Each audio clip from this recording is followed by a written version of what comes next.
क्योंकि उनके वोटर ही हिंदू हैं। हाँ, उनके सारे वोटर हिंदू हैं और हिंदुओं की वजह से जीत रहे हैं। और आपको ऐसा क्या हुआ कि आपको पॉलिटिक्स में आना पड़ा? क्योंकि पॉलिटिक्स के लिए तो इंडिया कम थोड़ी है। आपका घर जल रहा है और आप चुप हैं, तो अगला नंबर आपका है। Nigel Farage has been the primary person. हाँ, मैंने भी काफी साल तक तो केवल नौकरी की। एआईपी तो होगी ना, मर्ज होगी ना। तो ये तो आई रियली होप, क्योंकि जो मुद्दे उन्होंने उठाए ये काफ़ी यहाँ पे काफ़ी चर्चा में रहता है वो मुद्दे, स्पेशली अगर आप फैमिली एरिया में जाओ तो। दोस्तों, वैसे तो अक्सर मेरे को लोग रिक्वेस्ट करते हैं कि आप हमारे साथ पॉडकास्ट कीजिए या हमारे साथ आके मिलिए, बात कीजिए। लेकिन कुछ लोग ऐसे होते हैं कि जिनसे मिलके वाकई में आप मिलना चाहते हैं और उनसे बात करना चाहते हैं। तो आज मैं ऐसे ही अपने एक उत्तराखंडी भाई के साथ बैठा हूँ। भाई तो नहीं बोलूँगा, वैसे काफ़ी बड़े हैं, लेकिन क्योंकि अब हम बाहर तो भैजी बोलते हैं। तो हमारे महेंद्र सिंह नेगी जी हैं, और महेंद्र सिंह नेगी जी लंदन में समाज सेवक हैं। अब ये रिसेंटली दोबारा से चुनाव लड़ रहे हैं। तो आइए उनसे थोड़ा सा बात करते हैं, उनकी पृष्ठभूमि के बारे में जानते हैं, उनके क्या प्लान्स हैं, किस बात को लेके वो पॉलिटिक्स में आए, और उनसे जानते हैं, थोड़ा उनके बारे में जानते हैं। नेगी जी, बहुत बहुत नमस्कार। तो जैसे कि अभी आप इलेक्शन लड़ रहे हैं, उस पर तो हम बात करेंगे, बट थोड़ा सा अपना बैकग्राउंड बताइए कि आप पीछे पहाड़ों में कहाँ से आते हैं। और सबसे पहले आपका बहुत बहुत धन्यवाद संदीप भाई। और संदीप भाई ठीक है, क्योंकि आपकी भी दाढ़ी सफ़ेद है, मेरी भी सफ़ेद है। बहुत अच्छा लगा, खासकर आप इतना बड़ा मुकाम हासिल कर चुके हैं पहले उत्तराखंडियों के बीच में। तो आपके द्वारा इंटरव्यू किया जाना और पॉडकास्ट में शामिल करना बहुत बड़ी बात है मेरे लिए भी। बहुत धन्यवाद उसके लिए। सभी दर्शकों को प्रणाम। मेरी राजनीति में एंट्री तो एक्चुअली 1975 में हो चुकी थी हिंदुस्तान में। आपने इमरजेंसी याद होगी आपको, इंदिरा गांधी ने इमरजेंसी लगाई थी। तो नहीं हुआ था, लेकिन हाँ मतलब पढ़ा है। तो मैं उस वक्त एमएससी फाइनल में मैथमेटिक्स से कर रहा था, गवर्नमेंट साइंस कॉलेज ग्वालियर से। एंड मैं उस वक्त अपनी यूनियन का एक लीडर हुआ करता था। तो जब इमरजेंसी लगी तो रातों रात उन्होंने आदेश दिया कि जितने कॉलेजेस के लीडर्स हैं सारे लोगों को राउंड अप कर दिया जाए, क्योंकि हम वो एग्जामिनेशन बाइकआउट कर रहे थे।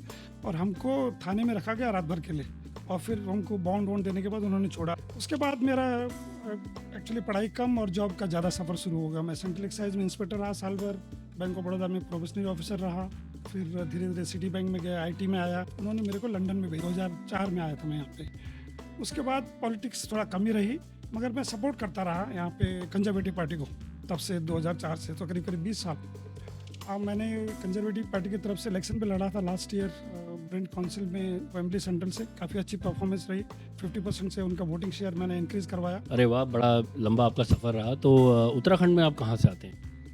जी, मेरी जड़ें उत्तराखंड में एक जगह है संगला कोटी, उसके आसपास करीब 10-15 गांव हैं। उसमें हमारा भी गांव है हरकोट मल्ला, थोड़ी गढ़वाल में। कितना आप पास के निकले, हम अगरोड़ा से हैं।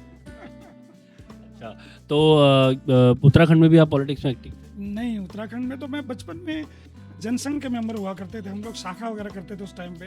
तो जब मैं यूके आया तब हमें ज़्यादा ज़रूरत महसूस हुई गाँव के लिए कुछ करने की। मैंने वहाँ पर एक शिवधन फाउंडेशन के नाम से चैरिटी शुरू की उत्तराखंड में।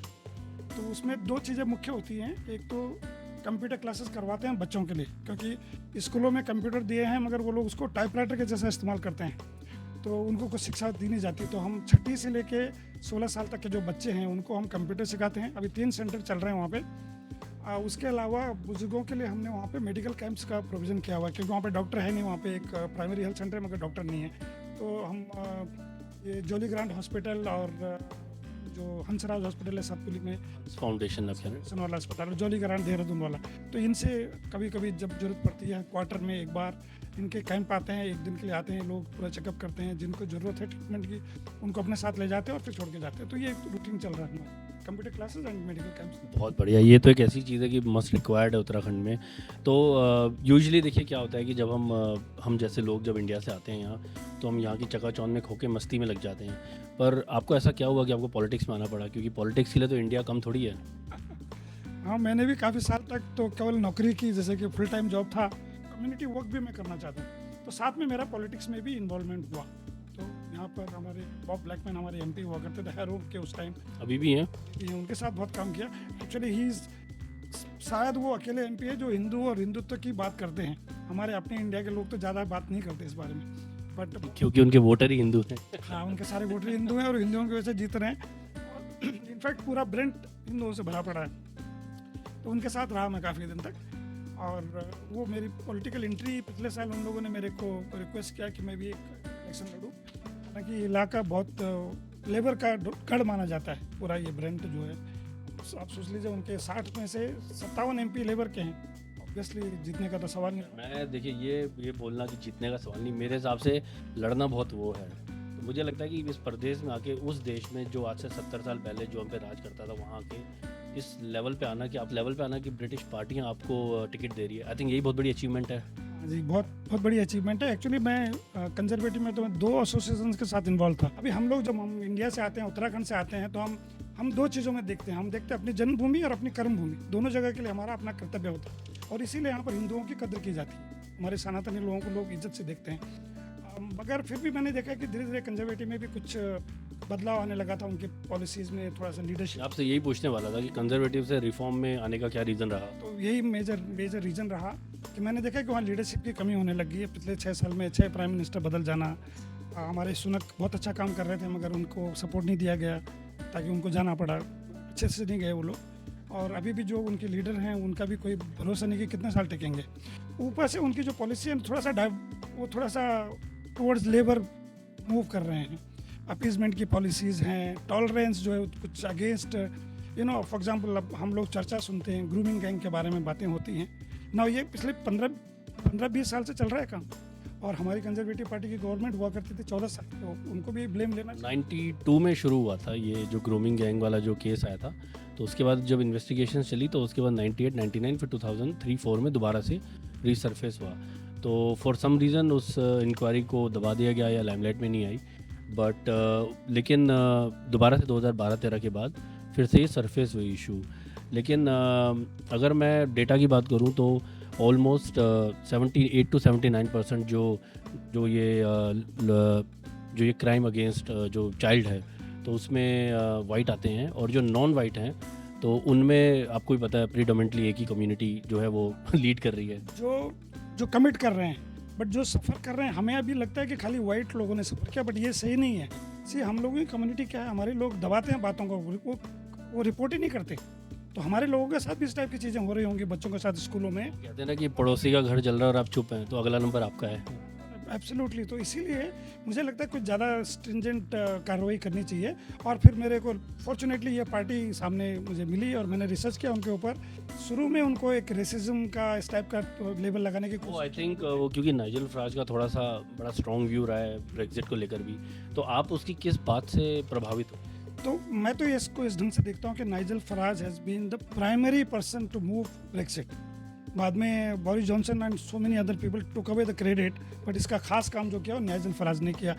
और हाँ, और उन्होंने वो यूके आईपी से एसोसिएटेड थे, मगर जब उन्होंने देखा कि उस पार्टी में कुछ रेसिस्ट लोगों का प्रिडोमिनेंस होने, तो उन्होंने छोड़ दी वो पार्टी। तो वो ऐसे लोगों के साथ इन्वॉल्व नहीं है। कि आईपी तो होगी ना, मर्ज होगी ना, मतलब वो छोड़ के चले गए। नहीं, अभी भी शायद होगी या पता नहीं हो रहा। आई थिंक वो शायद पार्टी बंद हो गई, क्योंकि अपने उत्तराखंडी आप जानते होंगे गौरव पांडे जी, वो हमारे यूके के पहले उत्तराखंडी काउंसलर हैं। तो वो पहले यूके आईपी में थे, फिर उसके बाद जब वो डिसॉल्व हुई तो फिर वो कंजर्वेटिव में गए और वहाँ से फिर वो डर्बी शहर में उन्होंने लेबर की बड़ी स्ट्रॉन्ग सीट थी, वहाँ उन्होंने जो वो मेयर कैंडिडेट था, मेयर था वो, उसे हराया था उन्होंने, गौरव पांडे जी। बहुत अच्छे मित्र हैं मेरे। तो हाँ, तो वो ये पार्टी मतलब एग्जिस्ट करना बंद हो गया उसका अगर, तो उन्होंने ब्रेक्सिट पार्टी बनाई नई। तो वो उन लोगों को लाए जो उनके विचारधारा वाले थे और जो उतने एक्सट्रीमिस्ट नहीं थे।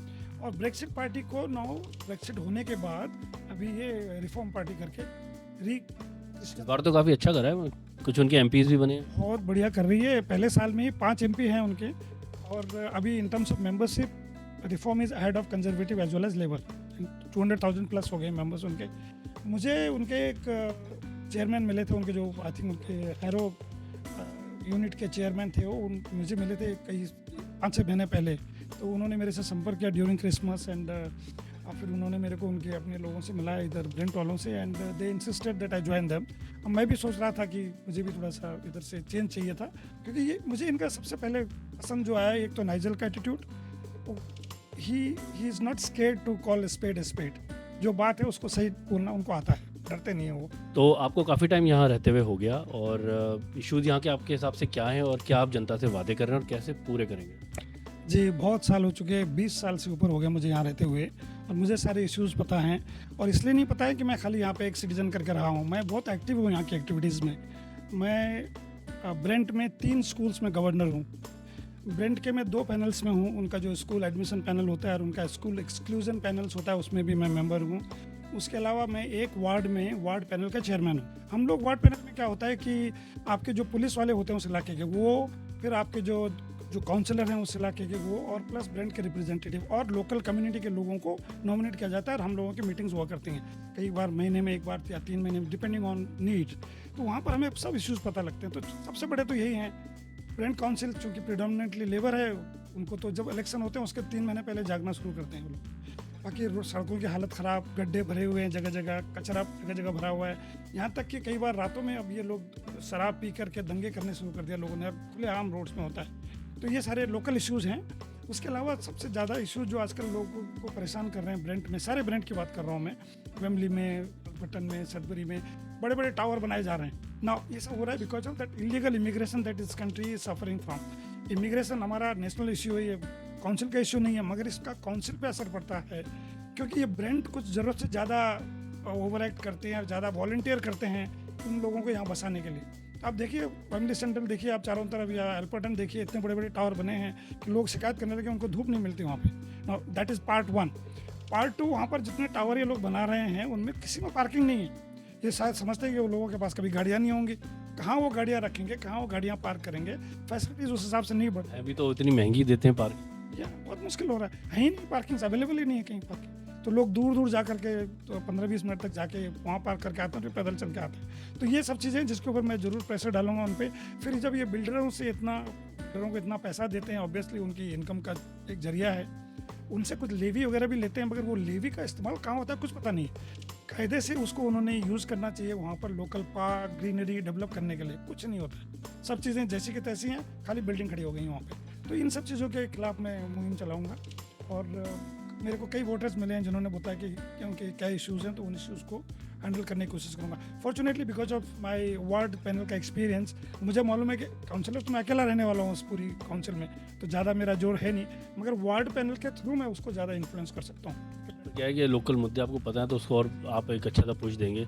तो ये तो आई रियली होप, क्योंकि जो मुद्दे इन्होंने उठाए हैं काफ़ी यहाँ पे काफ़ी चर्चा में रहता है वो मुद्दे। स्पेशली अगर आप वेम्बली एरिया में जाओ तो बड़ी बड़ी बिल्डिंगें बन गई हैं। वो जो एक चीज़ होती थी ना कि यूके वाले बोलते थे कि we believe in culture not in sky rise, but अब वो करना पड़ रहा है। तो ये तो चलिए हुई पॉलिटिकल जर्नी आपकी। इसके अलावा भी आप थोड़ा यहाँ पे सनातन के लिए बहुत कुछ करते रहते हैं, और अभी नेगी जी ने पहाड़ी क्लासेस भी शुरू करी थी और काफ़ी लगे रहते हैं। माँ धारी देवी की एक फ़िल्म रिलीज़ हुई थी जिसको यहाँ पे इन्होंने अकेले अपने दम पे ही पूरी इसकी स्क्रीनिंग करवाई थी, और ऐसे समाज सेवा करते रहते हैं। तो कुछ बताइए सनातन जो आप ये कर रहे हैं। तो ये जो हमारा सिवधन फाउंडेशन इंडिया में है, उसी से लिंक शुरू हुई, और वहाँ पर एक प्रोड्यूसर हैं, देवू रावत है उनका नाम। उन्होंने मेरे को अप्रोच किया कि आप इतना काम करते हो तो कुछ पहाड़ी भाषा के लिए काम करिए।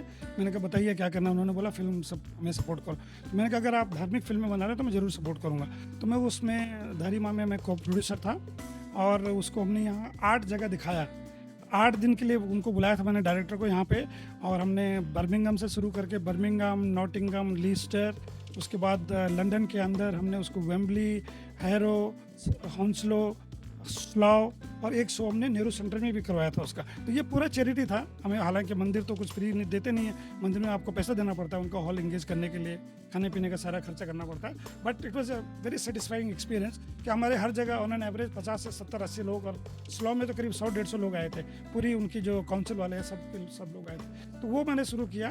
फिर मुझे लगा कि भाषा के लिए हमें दूसरी प्रॉब्लम क्या होती है, हमारे जो पेरेंट्स यहाँ से अपने बच्चों को ज़बरदस्ती फोर्स करके साल में एक बार इंडिया ले जाते हैं। पहले बच्चे बोलते हैं हम हर साल इंडिया क्यों जाना है, हमें यूरोप दिखाओ, हमें कुछ और दिखाओ। मुझे देखा मैंने कि ये इसलिए होता है कि बच्चों को भाषा ही नहीं आती अपनी, वो लोग रिलेट नहीं कर पाते अपने गाँव से, दादा दादी की भाषा नहीं समझते हैं, तो बोर हो जाते हैं। वो एक महीने के लिए जाएंगे, मगर एक हफ्ते बाद वापस। वो तो छुट्टी होती है ना, वो कल्चरल लर्निंग थोड़ी हुई, वो तो हॉलीडे हुई। हो नहीं पाती, और हॉलीडे वो एंजॉय नहीं करते। वो बोलते हैं हमको वापस लंदन लेके जाओ, वहाँ में एंजॉय करना।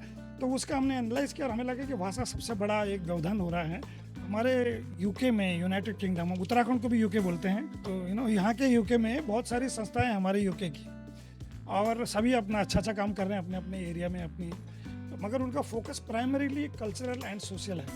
तो अपने जो फंक्शंस होते हैं, दिवाली, होली, या किसी कलाकार को बुला दिया इंडिया से, वो काम बहुत अच्छे से कर रहे हैं, और काफ़ी गेट टुगेदर वगैरह होते रहते हैं। वो सभी ने कोशिश की थी कुछ क्लासेस करने की, मगर वो काफ़ी सफल नहीं रहे। तो मैंने सबसे बात की इस बारे में। फिर उन्होंने बोला कि थोड़ा डिफ़िकल्टी हो रही है। तो फिर उसके लिए मैं इंडिया गया, मैंने एक्चुअली वहाँ पर सीएम धामी जी से मुलाकात की। उन्होंने मेरे को वहाँ के दून यूनिवर्सिटी के रजिस्ट्रार जो वहाँ के रजिस्ट्रार हैं उनसे बात कराई। मुझे पता लगा कि वो कोर्स डेवलप कर रहे हैं बट थोड़ा स्लो हो रहा था। तो फिर मैंने दिल्ली में एक संस्था के साथ बात की जो उत्तराखंड लोक भाषा मंच है, और वो उन्होंने एग्री हो गया क्योंकि वो हर साल वहाँ पे गर्मियों की छुट्टी में 30-35 दिन का कोर्स करते हैं। तो मैंने उनको बोला मुझे ये 30-35 दिन का जो आप कोर्स करवाते हो गढ़वाली कुमाऊनी भाषाओं में, मुझे उसको 30 दिन कंटिन्यूस करने के बजाय 30 वीकेंड में आप करके दो। तो वो एग्री हो गया। तो 3-4 महीने के लिए हम एक बैच शुरू कर रहे हैं। तो हमने अक्टूबर में 2 बैचेस शुरू कर दिए क्योंकि कुछ लोग चाहते थे खाली सैटरडे, कुछ ओनली संडे, तो 2 बैचेस चालू कर दिए हमने। तो कहना हमारा सोच ये थी कि मातृभाषा सबसे पहले बच्चे को आनी चाहिए, उसके बाद राष्ट्रभाषा उन्हें समझनी चाहिए जो हमारी हिंदी है। हिंदी पढ़ेंगे तो उनको देवनागरी समझ में आएगी, देवनागरी लिपि जब समझेंगे तो संस्कृत पढ़ने में आसानी होगी। तो हम ये सब प्लान है। तो अभी हमने गढ़वाली क्लासेस शुरू की। कुमाऊनी के नंबर ज़्यादा नहीं आए हमारे पास अब तक, पर जब ज़रूरत पड़ेगी तो शुरू करेंगे। हिंदी भी शुरू कर दी है और संस्कृत हम अप्रैल में शुरू करने वाले हैं। और उसके बाद हम ये चालू रखने वाले हैं कि सैटरडे संडे को वीकेंड बैचेस चलते हैं 3 बजे से लेकर 4 बजे और 4 से लेकर 5 बजे तक, और ये चलते रहेंगे। इसके बाद हम इसमें सनातन की शिक्षा जोड़ेंगे, गीता वगैरह स्क्रिप्चर्स के ऊपर। चार्जेस भी हैं? जी नहीं, ये पूरा फ्री है। और देखो यार, तो फ्री में इतना कुछ मिल रहा है, फ़ायदा उठाना चाहिए।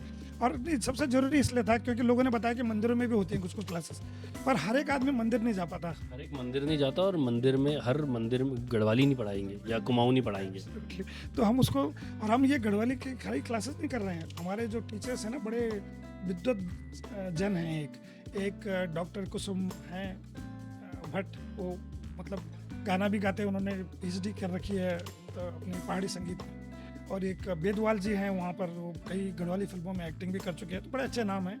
और वो ये क्लासेस ले रहे हैं। तो और वो बच्चों को पूरा संस्कृति भी दिखाते हैं, गढ़वाल उत्तराखंड की कहानियाँ भी सुनाते हैं बीच बीच में। तो बड़े हमारा ही पहला ऐसा कोर्स चल रहा है जिसमें जितने लोगों ने शुरू किया उससे नंबर बढ़े हैं, एक भी गया नहीं छोड़ के। तो हमारा उद्देश्य ये है, ये जो सनातन संस्कृति संस्था हमने बनाई है, हम टेम्पल से सनातनी संस्थाओं से कोलेबरेट करेंगे। किसी के साथ कोई कंपटीशन नहीं है, वी आर ओनली कोलेबरेटिंग। अभी हमने हमारा पहला उद्घाटन समारोह किया 9 फरवरी को सनातन मंदिर वेम्बली में। नेक्स्ट प्लान है कि हम राम मंदिर साउथ हॉल में करेंगे, और ऐसे हर बार अलग अलग जगह करते जाएंगे। और उनके साथ कोलेबरेट करके हम थोड़ा लिंक करने की कोशिश कर रहे हैं लोगों को। कोशिश ये है कि ये एक व्यक्ति से उसको हम सिखा रहे हैं लैंग्वेजेस, एक समष्टि तक की यात्रा है। शुरुआत वहाँ से करेंगे और आगे तक बढ़ेंगे। पर ये तो बहुत अच्छी आपके वो रहे हैं थॉट, और आगे भी अच्छा आपका प्लान है। तो आई रियली होप कि नेगी जी को काफ़ी सक्सेस मिलेगी इस पॉलिटिकल वेंचर में, और जो वो समाज के लिए निस्वार्थ करते आए थे आज तक, उसको पॉलिटिकल लेडर पे चढ़ के और ज़्यादा उसको पैरिश और बेटर रिफॉर्म करेंगे, क्योंकि अब ये रिफॉर्म पार्टी में भी हैं।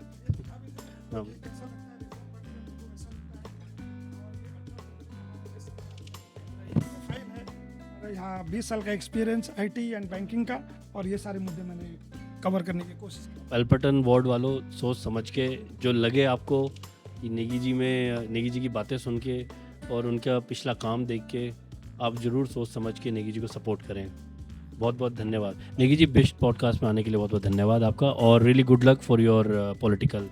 Thank you very much. 18 तारीख को शाम को पार्टी के लिए आ जाइए। अरे बिल्कुल आप जीत के हमारे लिए वही पार्टी। तो दोस्तों प्लीज़ फॉलो करें, do like, subscribe and share your comments. Thank you very much. नमस्ते, जय उत्तराखंड।